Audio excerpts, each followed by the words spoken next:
Donc le premier contact est souvent téléphonique. Donc là, l'objectif c'est déjà d'avoir rencontrer la personne et de dégrossir la situation. Donc je lui demande un peu de se présenter, son parcours. Des fois ça peut durer longtemps, hein, même au téléphone. Donc son parcours, son niveau, son expérience. Puis ensuite on parle de son projet. Là l'objectif c'est de voir un peu les délais qu'on a en fait pour réaliser le parcours.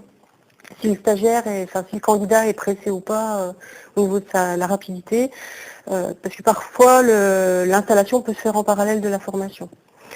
Donc là, c'est aussi d'apprécier, mais rapidement au téléphone, la motivation.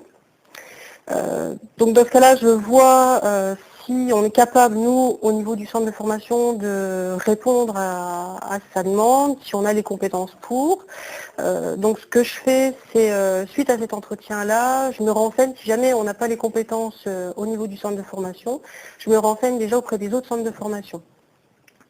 Donc ensuite, rapidement, je demande à avoir un premier entretien avec le candidat.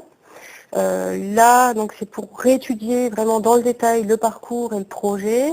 C'est une analyse qui est vraiment importante parce que ça conditionne derrière notre réponse à la demande. Voilà, c'est d'apprécier aussi l'autonomie du candidat, ses attentes et ses contraintes aussi, pourquoi il veut faire de la formation à distance ou pas, parce que souvent quand il a des bonnes raisons de ne pas venir en centre de formation, il n'y a pas le temps derrière suffisamment dégagé pour la formation. Donc là, moi j'ai fait mes recherches entre l'entretien téléphonique et le premier entretien sur ce que je pouvais lui proposer au niveau des différentes formations. Donc là, je lui présente ce que j'ai trouvé, puis on en discute.